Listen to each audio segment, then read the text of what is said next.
Crosstalk, the unintentional transfer of signals between communication channels, a casual conversation.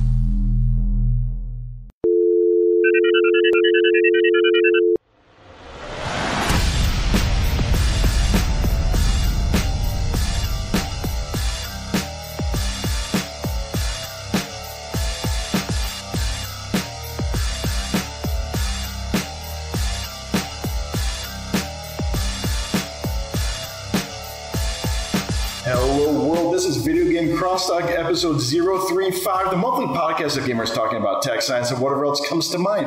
I'm your host, Anthony Rossi, and with me this episode is founder of Queenship Game Studios, Muse and Lystrala. Muse! Hi! How's it going? It's going good. And I am embarking on a series of live episode recordings right now. Normally I do this over the interwebs, but at the past few cons that I've been to, I've met a bunch of local people, and I'm reaching out to some of the local people, local peeps, contributors in the area. So this actually gave me a fantastic opportunity. You were able to book a room at the Tech Valley Center. Am I getting this name right? Tech Valley Center of Gravity. Correct. And this is pretty cool. So how about, so I'm going to let you be like the spokesperson for a second. Just like describe the facility that we're in. Okay. So I work out of the Tech Valley Game Space, which is housed in the Tech Valley Center of Gravity. Okay. And it's a tremendously large co-working space and maker space in the Quackenbush building in downtown Troy. So in the basement, we have a wood shop, we have a metal shop, we have glass and sculpting, and upstairs we have co-working, we have electronics, we have fiber arts, we have the Thinkubator, which principally houses children's programming. So we have all kinds of good stuff going on here, and it's really beautiful. It's a beautiful space. And before we recorded, I mentioned how I was with Gaming Insomniacs, and they're in another co-working space in downtown Schenectady. So I hopped over the river. I'm now in downtown Troy. Just hit up all the Capital Region gaming hotspots. And it's mostly... It's very open. Like everything is very open. But I love these concepts of these shared workspaces because there's so much going on. And we'll talk about this towards the end of the episode. But the reason why I've been doing the Capital Region Unlocked segment, there's so much happening in the Capital Region. And a lot of people are just striking out on their own. Yep. And this is the type of game that I want to see, that I want to play. So...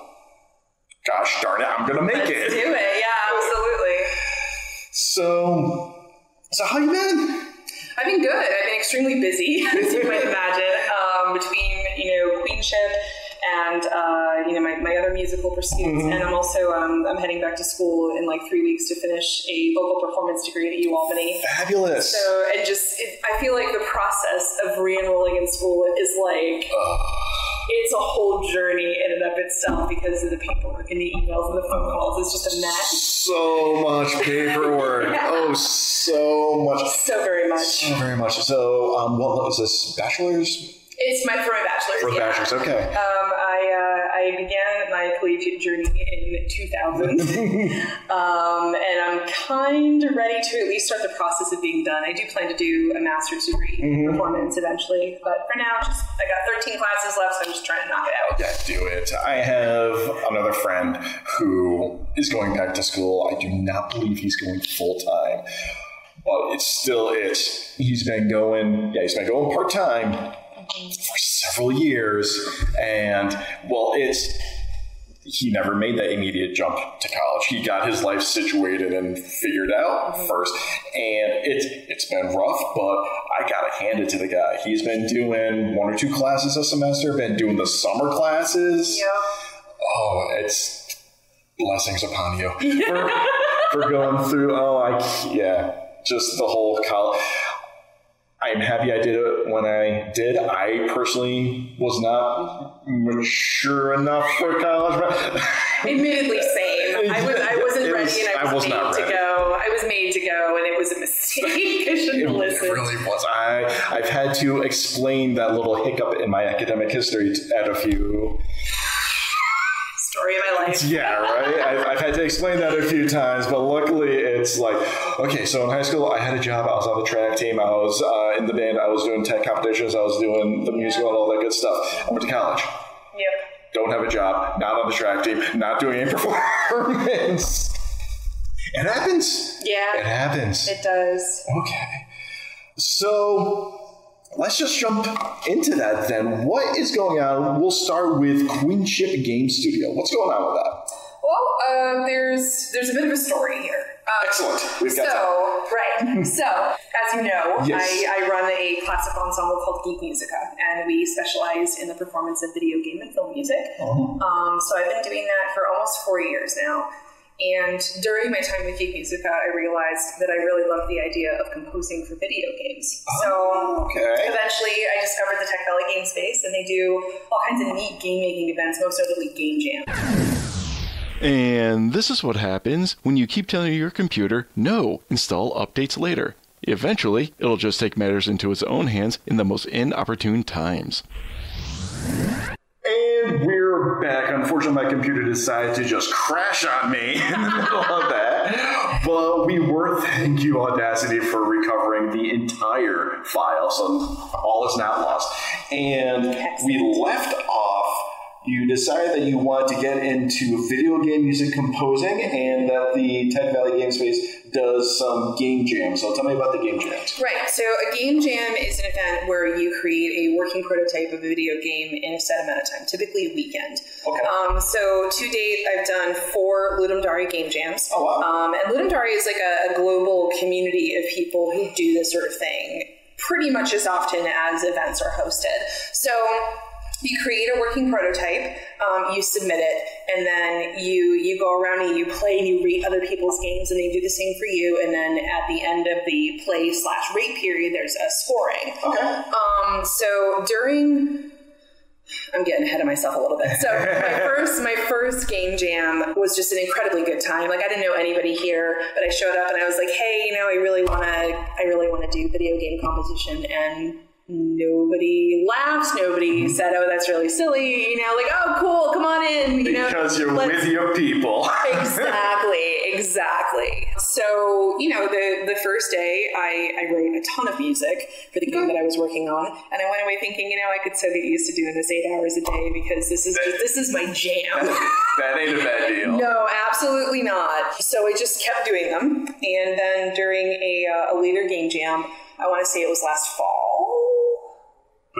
Potentially. I lose track of time and stuff like that with big events, but be that as it may. I ended up working on a game with a nearly all-female team. Okay. And the theme for that particular jam was running out of space. So the game's creator, who's on the Queenship team, her name's Mahua, she's wonderful. Okay. She came up with the idea of a game that involved mental bandwidth. So she created a visual novel about anxiety and agoraphobia. And for anybody who suffers from any sort of mental illness, the concept of mental bandwidth, or spoons, as we talk about in the chronic illness community, is really, really critical. So long story short, we spent a lot of time on it, and we got incredibly high ratings from the Ludum Dare community. Nice. I think our lowest ranking was like 12th or 13th percentile. Okay.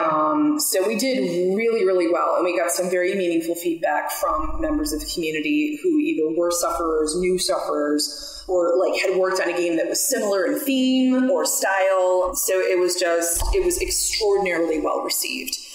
And the experience of working on a team with all women was very novel for me. Okay. And I feel like it's a novel one just in game development as an industry, because we're not well represented. Well, I mean, it's a science and technology field. Yep. Ergo, very male dominated. Women everywhere. Mm-hmm. So exactly.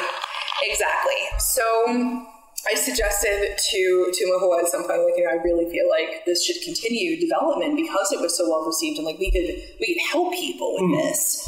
So she was in the beginning kind of unconvinced about, even though she loves the idea of, just working on games for a living, as do we all really.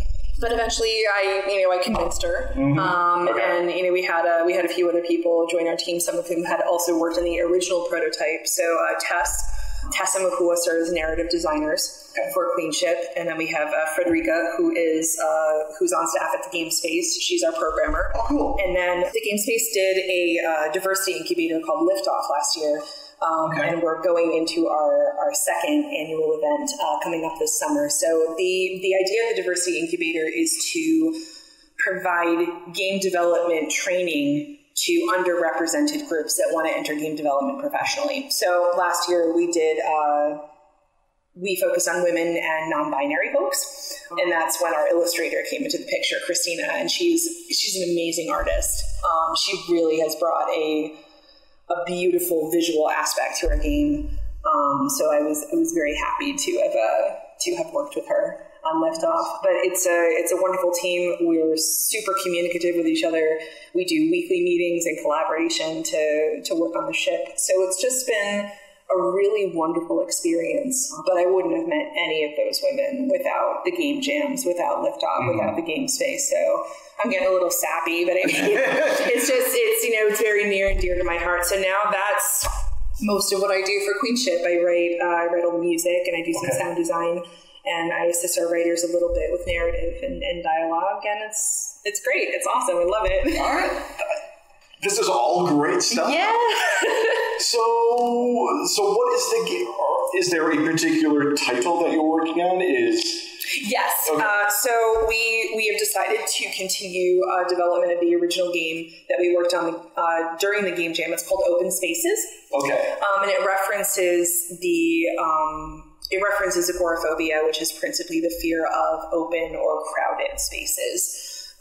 In the original Greek, it meant fear of marketplaces, but I mean, the idea of a marketplace, broad open spaces, lots of people, lots of noise, is pretty broadly applicable. I know plenty of people where it's like, hey, you want to go to this event? And the response is, people. Yeah. But anxiety and agoraphobia also have a pretty high comorbidity with one another. Okay, I can see that. Yeah, so an anxiety, as far as I know, is the most commonly diagnosed mental illness in the world, aside from depression. I can see that. So it's so we talk a lot about the seriousness of the subject matter and what we're trying to do, but ultimately what we're trying to do, aside from carve out a living for ourselves, because we've all got goals and we all got bills to pay and all that, but I mean what we're really trying to do is to validate the symptomology of people that suffer from these disorders and to destigmatize the public narrative about mental illness. So it's a mission that's pretty important to all of us, because all of us have something going on in the brain box. In different varying levels. We all have our own quirks. Yep. I feel like the stigma is dying, but I don't know if that is a product of the people that I associate with. You know what I mean? I do, yeah, because I mean, when you have a chronic illness or a disorder, you tend to gravitate people who can relate to that unique type of suffering. Gotcha. But I mean, one of my teammates literally just got a message in her private inbox last week, receiving criticism from a person who didn't think that she should be publicly talking about mental health because it could be bad for our company. And yeah. So I'm making faces right now. Yeah, that face was exactly the one I made. I was just like, WTF, are you kidding me?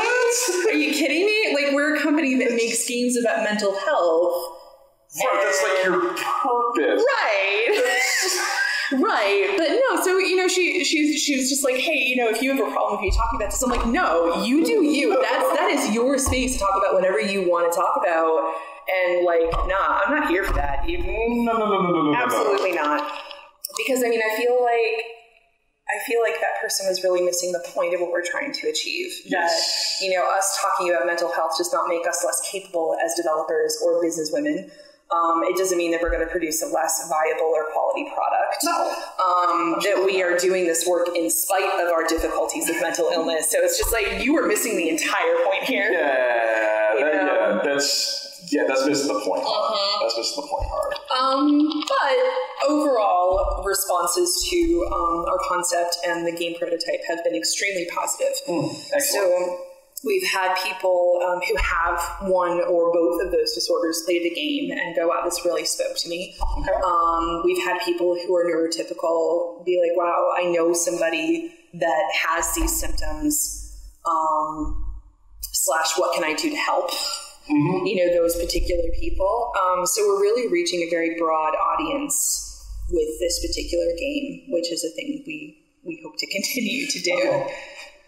So, are you comfortable speaking any more about the game itself, like any part of the narrative or anything like that? Well, I don't want to overdo it with details because we're going to be shipping in October on World Mental Health Day. Ooh, that's October 10th. That's our aim for date for ship. But so the novel explores anxiety and agoraphobia through the lens of 4 different characters, all different heritages, different socioeconomic backgrounds, different family situations.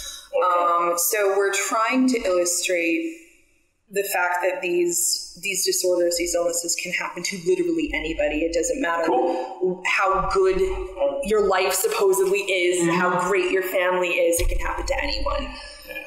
I've seen that happen. I've had my own experiences in my youth as I was trying to figure out this wild and crazy world. Yeah. It really can affect anyone because it doesn't matter how... I don't want to be dismissive, but I'm going to use the term superficial. Yep. How good your life is superficially. Right. Because just because you have high-end material goods. Right. Stressful situations are still stressful situations. Poor relationships are still poor relationships. It doesn't matter that the price tag is of a different value. Right. Okay. Right. And it doesn't even necessarily matter if you have extremely supportive family and friends. I mean, having a community that supports you, having a family that supports you definitely makes it easier to cope, assuming they're doing that constructively. So it lessens the suffering, but it doesn't fix it. And I think that's probably a point of conjecture that people still have a hard time really grasping, is that there are a lot of things that can make things more bearable, but there's no fix for mental illness ever. There's only management. Okay. So is this going to be like a narrative experience? More or less. There's a fair amount of dialogue because there's a number of characters. We have our main protagonist, and then there's both secondary protagonists and antagonists in each story. So what we're really trying to do is a visual novel reads very like a book. Yes. So there's I've started getting into some of the novels and the narratives. On PSN this month, I believe What Happened to Edith Finch. So I haven't played it yet, but I got it tagged to download. I've also played a few puzzlers, and Everybody's Gone to the Rapture. Really good game. Really I'll good. I'm going to make a note of it right now. Okay, that is really good. I believe that won a few BAFTA awards. And I'll let you look into it. We'll talk about it after recording. What is it? It's called Everybody's Gone to the Rapture. Got it. Okay. I will check it out. Thank you. Super good game. Really. So cool. So October 10th, hoping to be shipping that out. Definitely be Is that going up on Steam? PC? What? In the interest of complete disclosure, we have some feelings about Steam. Okay. But it will be available at least on itch.io. We're probably going to put it on Game Jolt and what's the other platform we were looking at? We're going to try to get it on Galaxy of Games. Okay. So, links will be forthcoming, of course. Yes, I was going to say, definitely send me some links. Absolutely. Or send me some info on that. Absolutely. For when that comes through. And the other thing I wanted to talk to you about, we had mentioned it at the very beginning of our conversation, Geek Musica. Yes.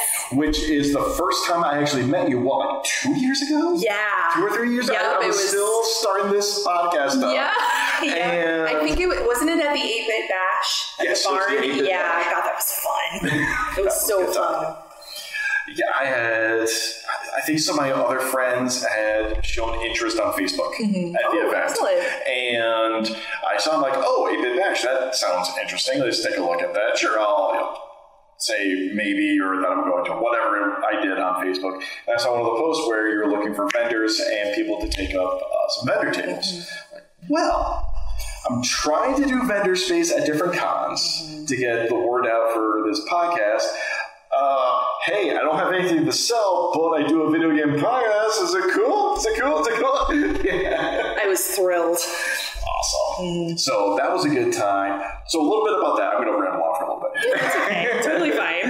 And so the 8-Bit Bash was at the Albany Barn. Awesome location. Awesome people running that. And it was Geek Musica's was that your... I don't want to say first performance. Was it first performance? Was it? No, definitely not. Okay. Although our first performance was, if memory serves, it did take place at the barn. Okay, it was at the barn. Okay. Well, you had yourself like a little con going on. Yeah, no, basically. And that was kind of the idea, just to get a lot of people who were into that kind of 8 and 16-bit video games, who made stuff, who sold stuff out, and try to help them make some money, get them some exposure, all this kind of thing. So I've done a lot of work with the barn over the years, and they've been super wonderful to us. Beautiful. For a while, they were sponsoring us for practice space. But we ended up having to kind of slide our slot over to another group who had more money than we did. Well, and, business is business. Exactly. And poor Casey, she felt so bad about it. She's like, we really don't want it. And I'm like, no, it's fine. It's fine. They have money, we don't. We'll work around it. It's all good. But I'm hoping to do another event with them at some point in the not too distant future. So how long has Geek Musica been going on? It'll be 4 years this August. Okay.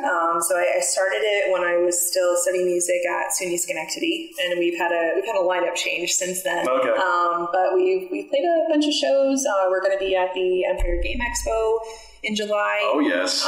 And we're working on an event here at the Center of Gravity with the executive director, which is similar to the 8-Bit Bash, but it's called the Indie Games Bash. Okay. So the idea, and any aspiring game developer should take note.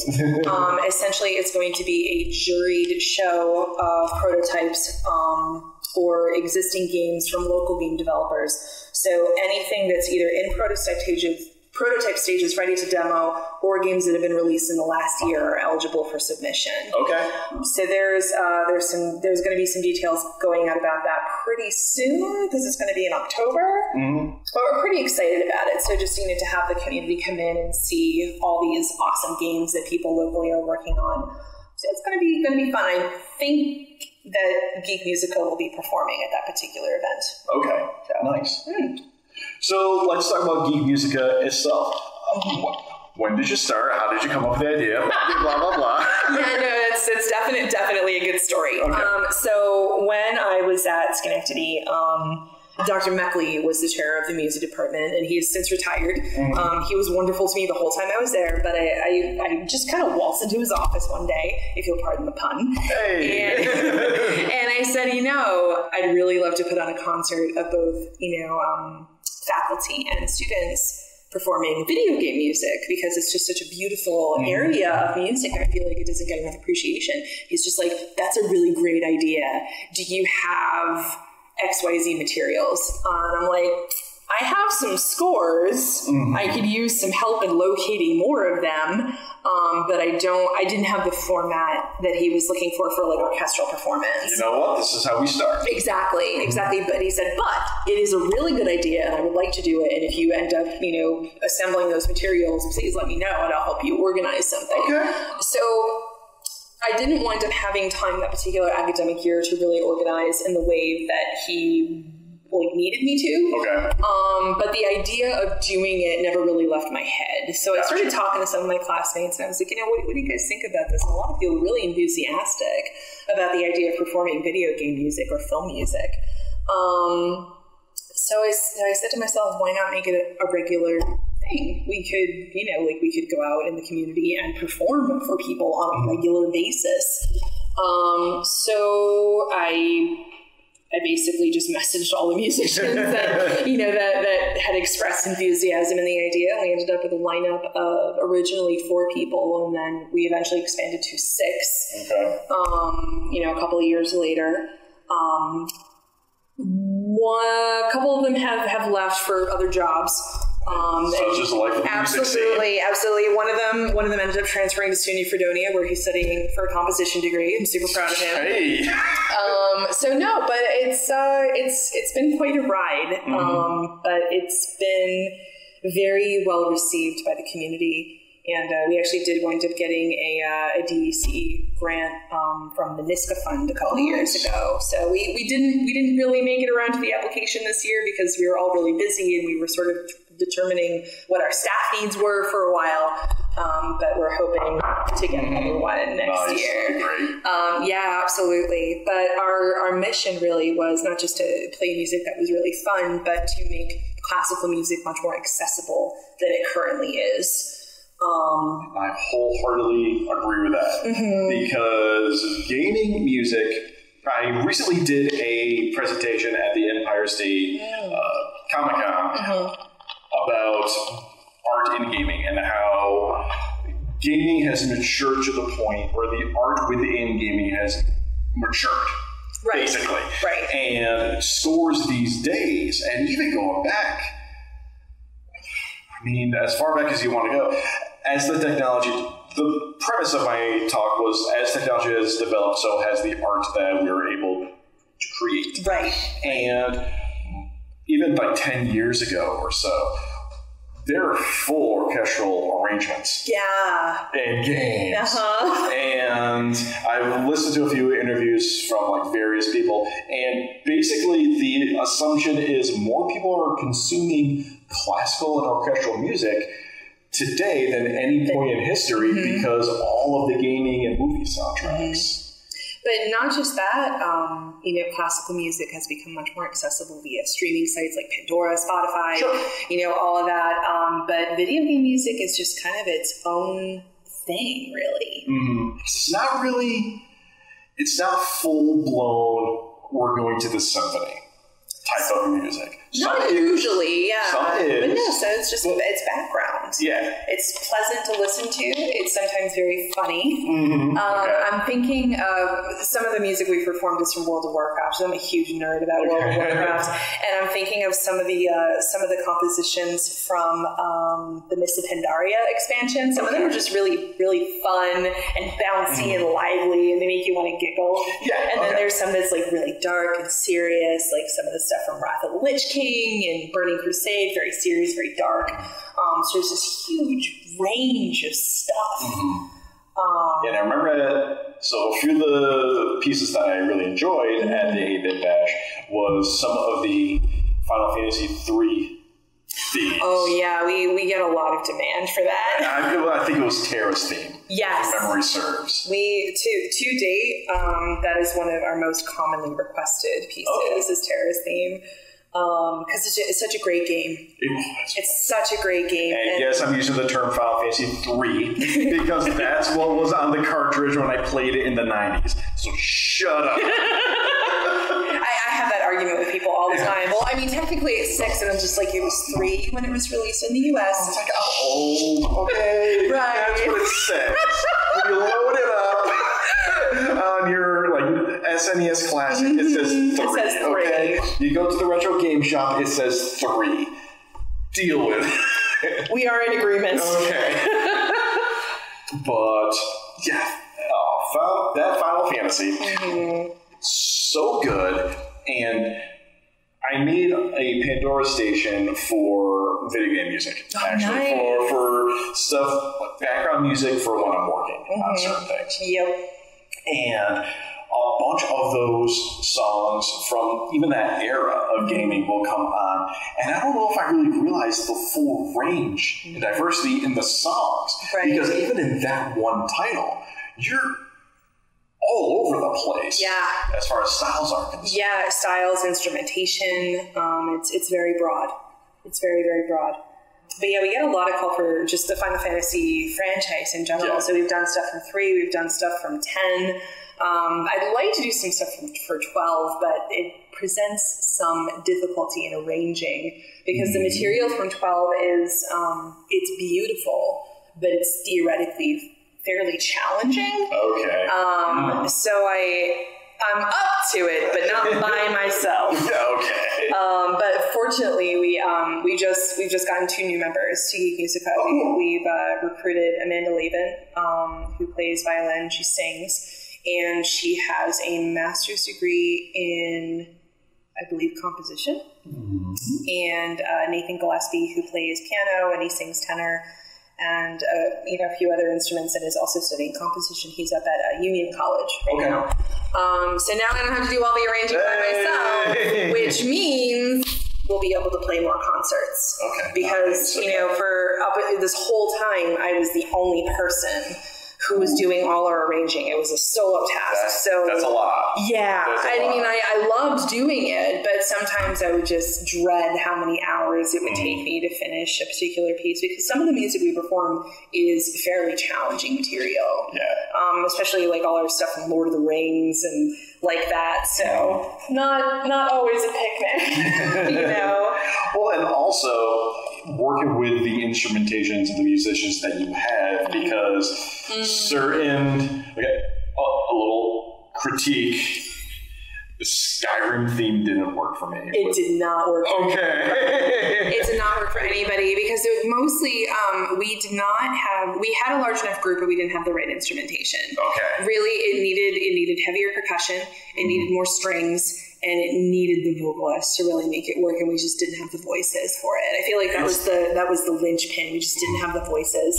We tried. Well, it takes so many voices for that. That's just everything about that theme. Right. It's just big. Yeah. Big numbers, big sound, big, I feel like we could have done it with, maybe 3 or 4 really strong bass singers, but we've only ever had a few gents, and not all of them sing. So yeah. The only other way I could have seen that working was there is one YouTuber, I think her name is Malika, and she did a very beautiful acoustic cover, just like her voice, and she harmonized with herself, did that whole split.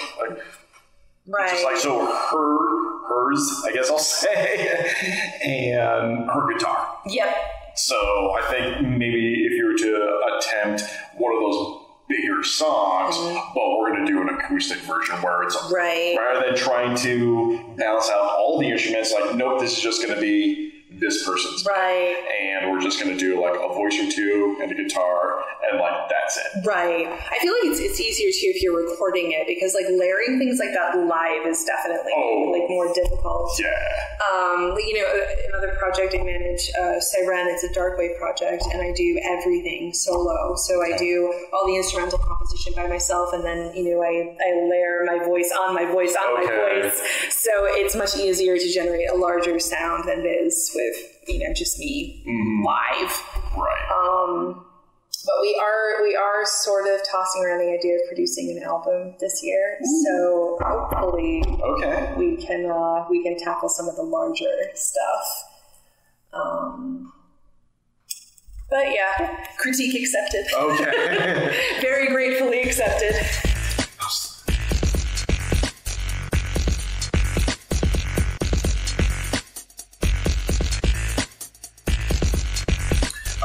And now time for a quick Audible interlude. For you, the listeners of Videogame Crosstalk podcast, Audible is offering a free audiobook download with a free 30-day trial to give you the opportunity to check out their service. All you have to do is go to audibletrial.com/VGXTpod and sign up for your free trial and download one of over 180,000 titles, such as The Last Wish by Andrzej Sapkowski, narrated by Peter Kenny. And this is the first book of the Witcher series. Are you familiar with the Witcher series? I am. I just started playing that game. It's so good. It's so good. So I haven't played any of the previous ones.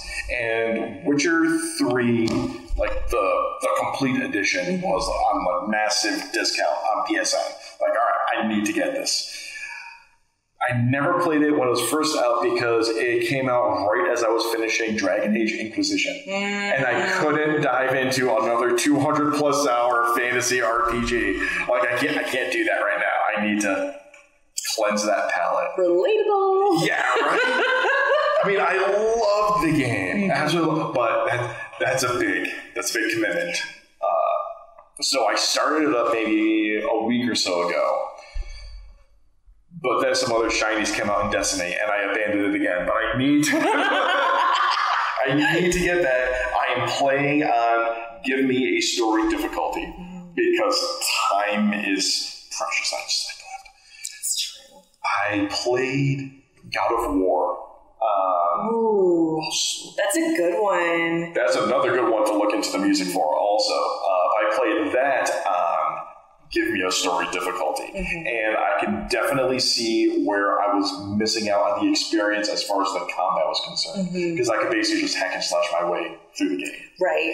And I could tell as I kept unlocking more and more abilities and skills, like, I'm supposed to be doing more here. Right. I'm like not even touching these skills and attacks, but I gotta keep moving. By the time I get my son down for bed, it's like 8 o'clock. Yep. And I wake up at 5:45. Yeah, I know. Icky. A little bit. So I've been playing Give Me a Story difficulty, and I'm hoping to finish that before the Netflix series comes out. Because there we go. I'll double down on that. Because I guess Frank Cal is going to be playing Geralt. And he has admittedly played Witcher 3 and all of DLC multiple times. So the man knows his source material. And I was kind of skeptical of Superman being Geralt. I wasn't sure how this is going to look. Yeah. But if he's played through that full game multiple times, he knows what's up. Absolutely. So I respect that. Yeah.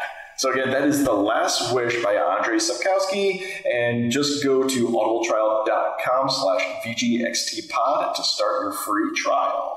All right, so we're going to move on to some tech and geekery, and while this isn't necessarily tech, it's definitely in the sciences. So we're going to talk about gaming disorder is recognized by the World Health Organization, and it's quite apropos for this to come through, being that Queenship Games has the focus on mental health. Correct. So this originally came out a good while ago when they first introduced it. And based on this article, the article I'm going to post is from GameSpot, but it's going to essentially get the same article no matter what outlet you go to. Right. It states that it is actually the 11th revision of this submission. So it's been back and forth a few times.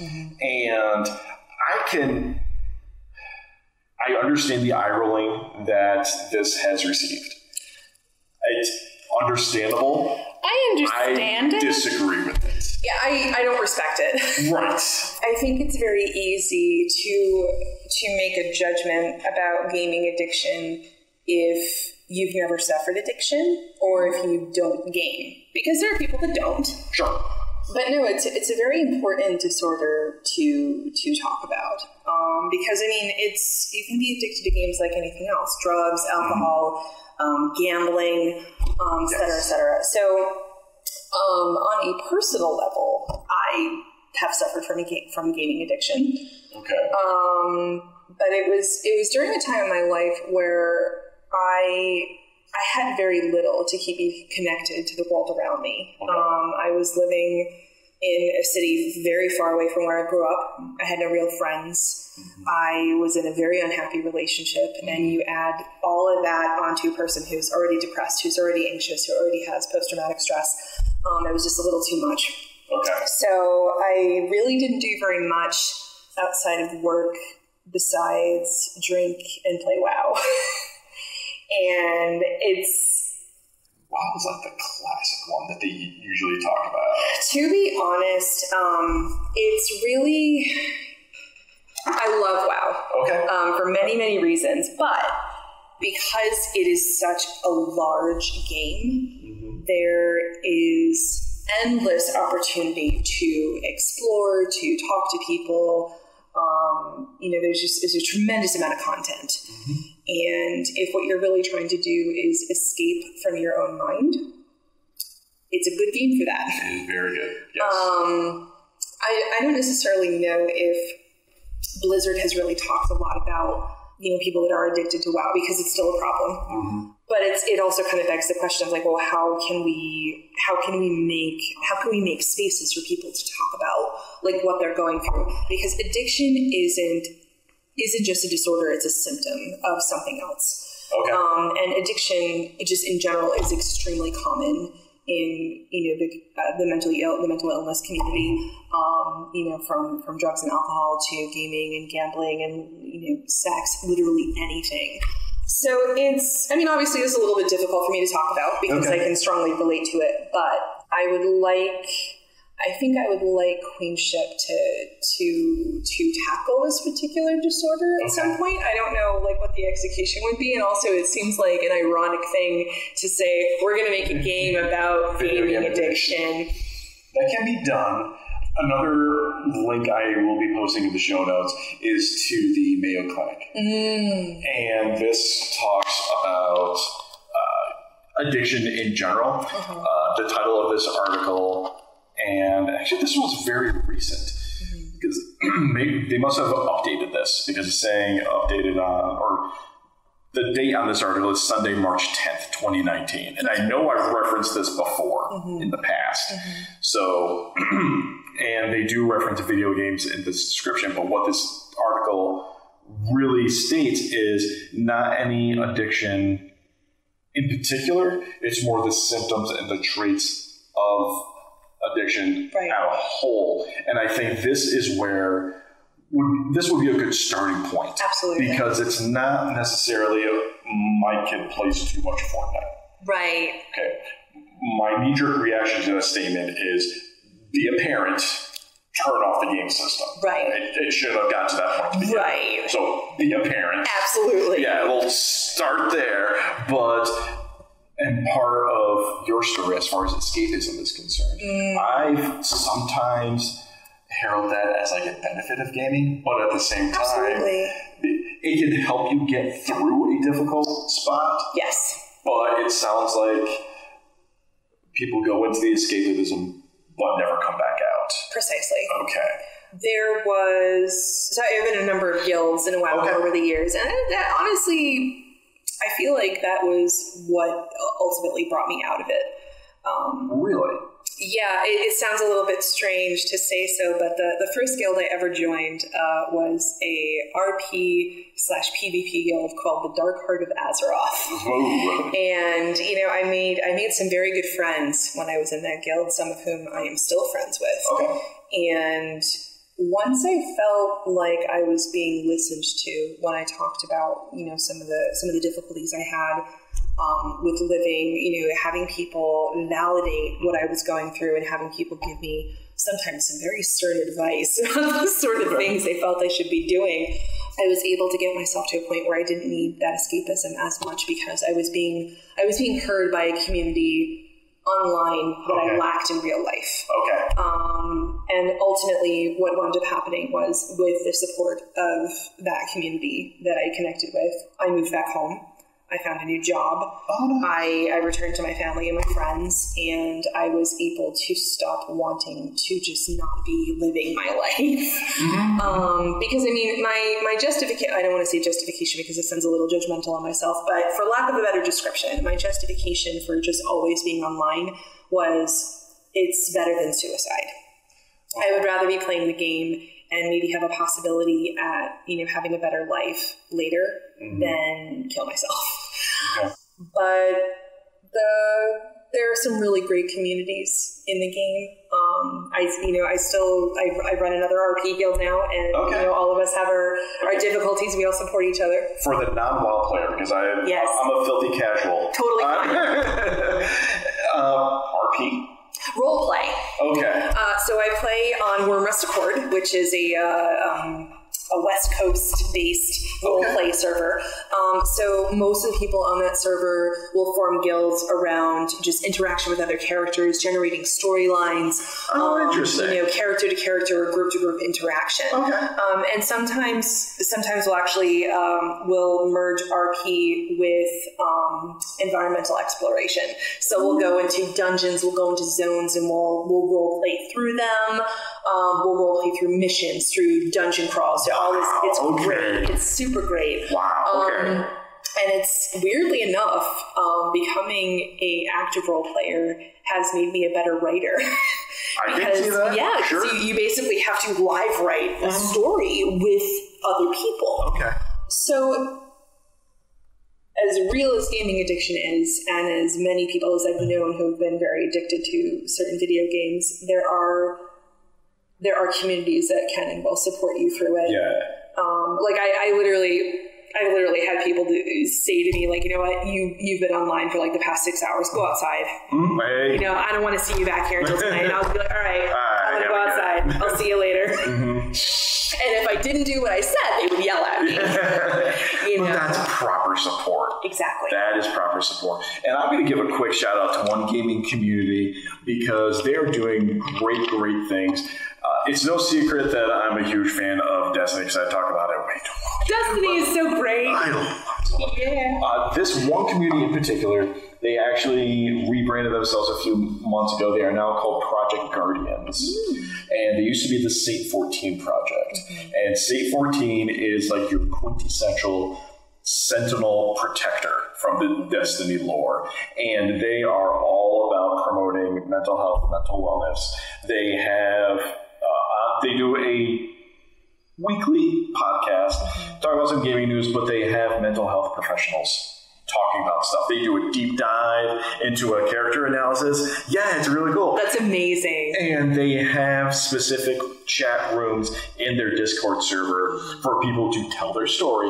Right. And they can even go into certain chats and just use the tag mental health professional. And one of them will help you through a situation if need be. That is amazing. So they're really cool. I'm absolutely going to give them a shout out, especially after this conversation. Yeah, no, absolutely. And I'll drop a link to some of their information in the show notes. Definitely do that. Excellent. So, but yeah, there are groups and communities out there that can and will help support you through your difficulties. That being said, I cannot emphasize enough that returning to therapy was really what kind of helped me, like, ultimately just kind of view gaming as a thing that I do sometimes to relax versus a thing that I need to do to escape from my own life. Totally get it. Yeah, so if you game a lot, that's fine. But if you find yourself in a place where literally all you can think about is when you're going to get to game again, talk to a person in real life. And that's actually, I'll bring it back to the Mayo Clinic article. It says signs of addiction: always wanting more, constantly needing more. Yeah. And I think this is probably one of the, to me, in my limited understanding of it all, continuing despite negative outcomes. Right. That, to me, my limited, I'm going to keep using that term, limited understanding, because I am not a mental health professional. No. But that seems to be like one of the biggest. It's a big sticking point, absolutely. And, ultimately, if you suffer any kind of addiction and it goes untreated and you go unsupported, it will destroy your life in some way or the other. You will lose friends, you will lose partners, spouses, children.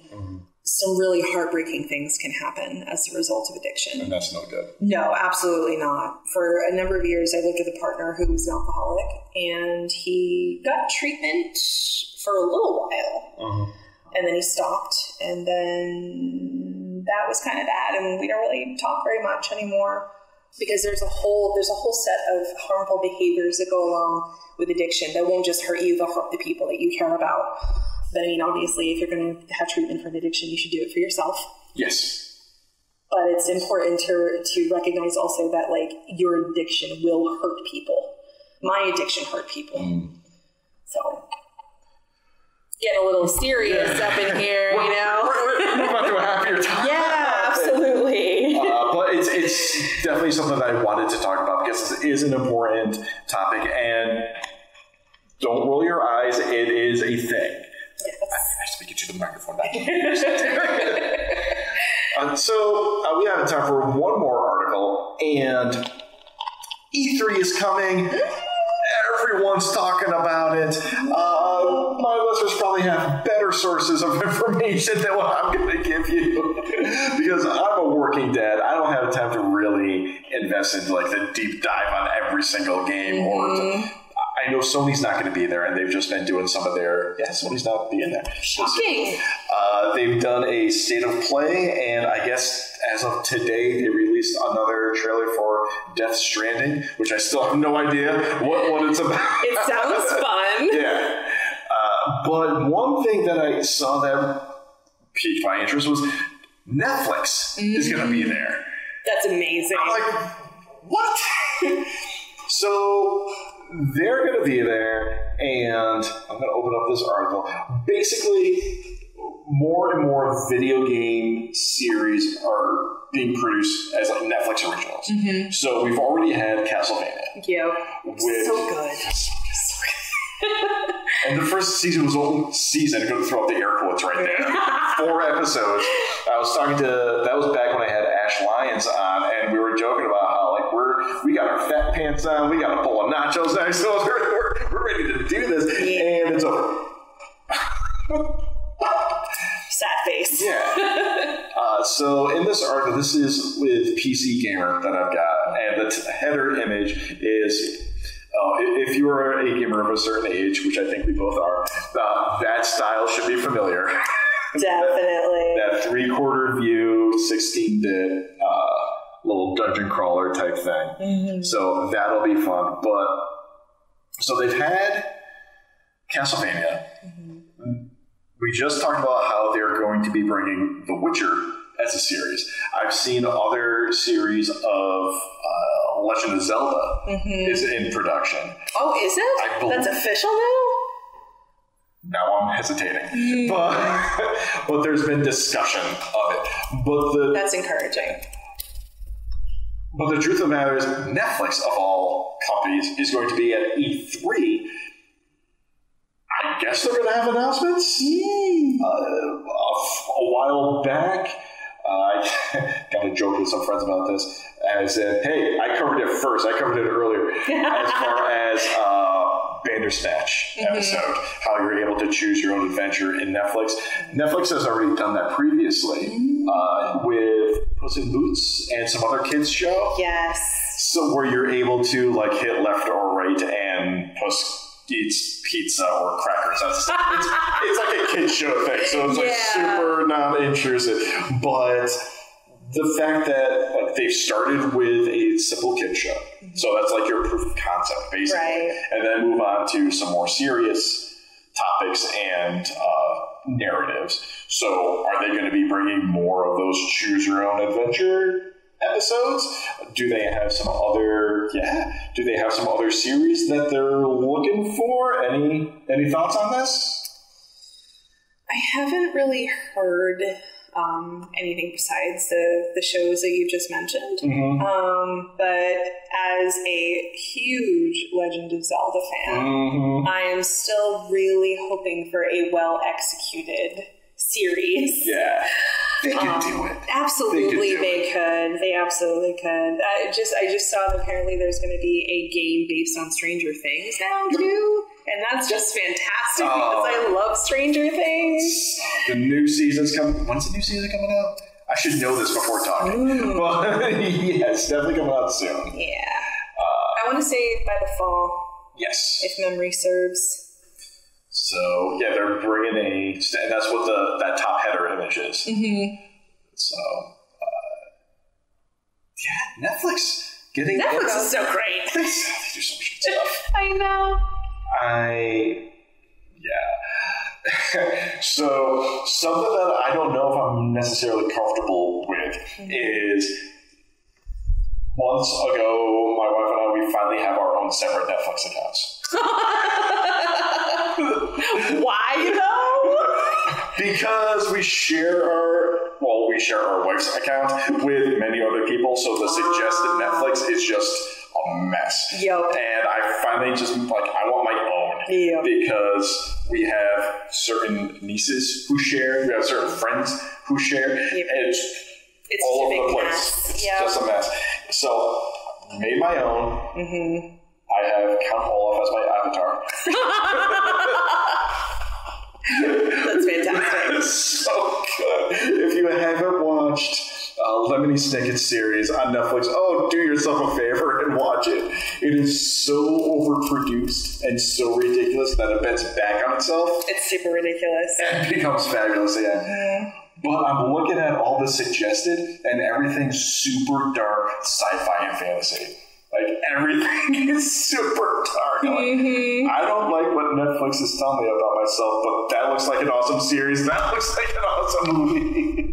My feed is almost entirely horror, action, and historical dramas. So, yeah, I don't know what Netflix is telling me about myself, but they're right. Precisely. They're basically right. Precisely.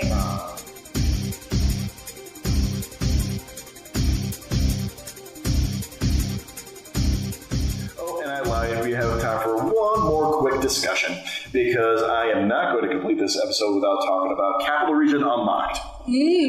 And this one isn't so much a huge story as far as local news is finally catching up with the rest of the community. And am I right? Yeah, no, it's true. I saw that article in Times Union, and I'm just like, where y'all been? I mean, it's great that it's out there now, but I mean, it's like we've been doing this. We've been new, yeah. We've been doing this. And okay, so I referenced how I did a talk at Empire State, and one of the parts of that talk was I was able to attend a panel discussion at the Hudson Valley GamerCon, and I had the heads of a bunch of the local major studios, and I was able to ask the question during the Q&A: how do you see gaming as a driving force of the arts? And this is just kind of like reiterating part of the of our panel talk, but the guy from Velen Studios, Vicarious Visions, excuse me, perked up when I asked him this, because apparently he's got a background in fine arts. Nice. And we discussed it a little bit, and it turns out that some of these major game studios hire more, quote, artists than engineers, because that's what you that's what you interface with. Right. I feel like as time has gone on, I mean, because I grew up with, Nintendo Classic and Atari and all that, but those games were a lot heavier, I think, on the programming side. So as the technology has developed, we've got game engines now. You don't even have to know how to code to make a game. Right. But the expectation that games are going to be beautiful and immersive and, strongly visual is like an industry standard now. So yeah, I don't think we'll ever have more programmers on Queenship's team than we have artists or creative professionals. Yeah. I mean, you got the environment design, level design, depending on what you're doing. Yep. Different textures. Yep. Something that I've just got to notice as I am more conscious and I'm paying attention to it more, but clothing and fashion design, right. As far as all your different armor sets depending on the game, that. Yeah. That's design. That has to be made. Absolutely. And you need to take that design and make 12 variants of it and apply it to different body types. Right. There's a lot going on there. Exactly. I'm thinking of Second Life. Okay. Did you ever play Second Life? Never played Second Life. It's a neat immersive game. It's like a visually contemporary MMO. Okay. But you can, there's all different kinds of clothing skins and designs. There's different body types. As far as, from what I know of what I have heard, is basically a Second Life. Yeah. It's just your online virtual self. Yeah, exactly. I don't know if there's a purpose to the game or if it's just kind of like an online community. It's a little bit of both. It's just super duper open ended, so you can kind of create your own gaming experience depending on what your interests are. I'm thinking back to the old days of IMVU, which was a little bit similar. You could customize different characters and all this sort of thing. But the news, finally paying attention. Yeah. finally paying attention. Yeah, we here. We doing stuff. And but it's good. It's good that it's attention on a more national level now, because it will help, the game developers that live and work here to, gain access to resources they need to make more of it. Yes. So yeah, it's good. Growing space, like the appetite for games and more variety of games just keeps on growing. Right. And I'll bring us to the last little bit. There will be a gaming expo. The Empire Game Expo is coming to Albany. Yay! It's going to be at the Red Lion Hotel on Wolf Road. But links to that will be in the show notes. And the guys who are organizing that, super cool dudes I've been able to talk to at the past few cons that I've been at, and they've hooked me up with some tickets that I can use as a giveaway. Hey. So I will put a link in the show notes. I'll throw a link up on the socials. And it is one of your basic sweepstakes where, like my social media stuff, like Muse-ic social media stuff, like something, and you get entries to win a pair of tickets to the Empire Game Expo. And I've got one of their flyers over here. Come here, you. I want to verify. Yes, Saturday, July 13th at the Red Lion Hotel in Albany, New York.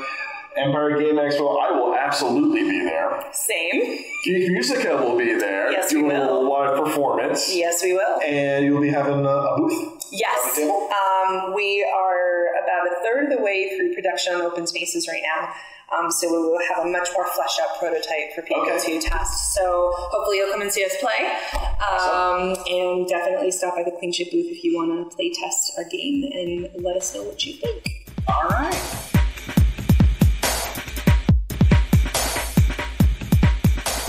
And now we're going to move into the final segment of this, the final 5 questions. I ask the guests 5 questions at the end of every episode that range from irrelevant to irreverent. The first 2 always the same. The last 3 have a theme. Here we go. First question, coffee or tea? Yes. Yes? Yes. Give it to me now. Basically, yeah. I drink coffee basically every day. Yes. And the running joke among Queenship is no game gets made without a lot of caffeine. I think that's an industry standard. Yeah, absolutely. Okay. Absolutely. But I'm the only one among us who drinks coffee regularly, so I get picked on a little bit for that. But I also really love tea, especially matcha. So if you want to be my best friend, bring me some matcha. Bring some matcha. Bring matcha to PGX. Yes. So, we know you play some video games. I do. Do you play any tabletop games? I do. I am a veteran player of Dungeons & Dragons. I started with Advanced D&D way back when. And that's when I stopped playing D&D. I have a coworker who plays. She's got like a few campaigns going. I'm like, I want to play. No time right now, though. No time. Alas. Yes. But yeah, so I've played, played every edition of D&D up until now. Okay. I played Pathfinder, and I'm going to be joining another. I ended my Pathfinder campaign a couple of months ago. I'm going to be joining a new D&D campaign that takes place here at the COG. Okay. In like 2 weeks. Oh, nice. Yeah. And then, so I've looked at some of the new books and talked to my coworker about it. Everything seems streamlined now. It is super duper. Back in my day, we had THAC0, and no one understood how it worked. THAC0 was ridiculous. I don't even want to talk about it. If I never see that word in print again, it'll be too soon. Oh, boy. All right. So, on to the final 3. So, your little game studio is Queenship Game. So, we're just going to talk about Queens for the next 3 questions. All right. Question number 3. Who's your favorite fictional queen? That requires some thought. Sorry. All my favorite queens are like real people. All right, you know what? Fine. Who's I will admit to a certain amount of admiration for Cersei from Game of Thrones. Really? If for no this episode's over. No spoilers, but there are qualities about her that I deeply admired. She was not a good person at all, but she was extraordinarily intelligent. She was ruthless where she deemed it necessary, and she found a way to navigate as a woman in an extraordinarily male-dominated world, and somehow right up until the end of her life managed to have significant amounts of power and money and all this kind of ridiculous stuff, none of which she deserved, Okay. But I respect her drive. You know what? I'll respect that answer. We'll take that. Mm-hmm. All right. Question number 4. Are members of Queenship Game Studio required to do the Queen's Wave to each other as you pass by? We do occasionally. Excellent. But it's not a requirement. So what we're looking for, that indeed, the Queen's Wave. Indeed. All right. And finally, this has to do with the most legendary queen ever to grace our wonderful world, Freddie Mercury. Who would you have him do a modern duet with? Ooh. Let me think about it for a minute. I was kind of thinking to myself, it's a tough one. It's a tough one. Britney Spears. Really? Yes. So I try not to judge me too harshly for this. Okay. I have been a Britney fan since my teens. Oh. And, we all have our regrets. No, I have none. Some of her music has gotten me through some very difficult times. Okay. And just watching the trajectory of her life, just, her difficulties with family, her difficulties with her marriage, her children, the judgment that she faced being, a liberated woman in a time where that really was not acceptable. And she's still out there killing it. Okay. She's still out there making music, making money, collaborating with other artists, really truly expressing herself in a positive way. Okay. And, I honestly consider her a very good role model, particularly for young women who are just not about being oppressed. I respect her very much. Okay. Cool. Yeah. And that is all the time we have for this episode. Time for end of show plugs. You can find the show notes for this and all previous episodes at videogamecrosstalk.com, as well as all the social media contacts and the occasional blog post when I get the time to do it. You can follow me around on Twitter, Instagram, PS4, and Twitch at Hypersyntax, HYP3RSINT4X. And as for my guest, Muse, where can our beautiful listeners follow you around? You can follow us at facebook.com/Queenship Game Studio, twitter.com/Queenship Games. And if you're feeling generous, you can pledge to us on Patreon at patreon.com/Queenship Game Studio. All right.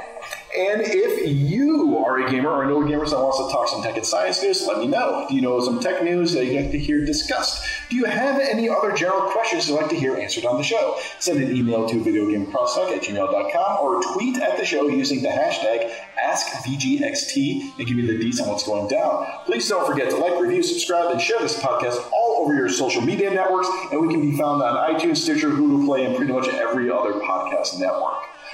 One last time, thank you for hanging out with us, and Muse, thank you so much for joining me. My pleasure. And in the words of Walt Disney, the way to get started is to quit talking and begin doing.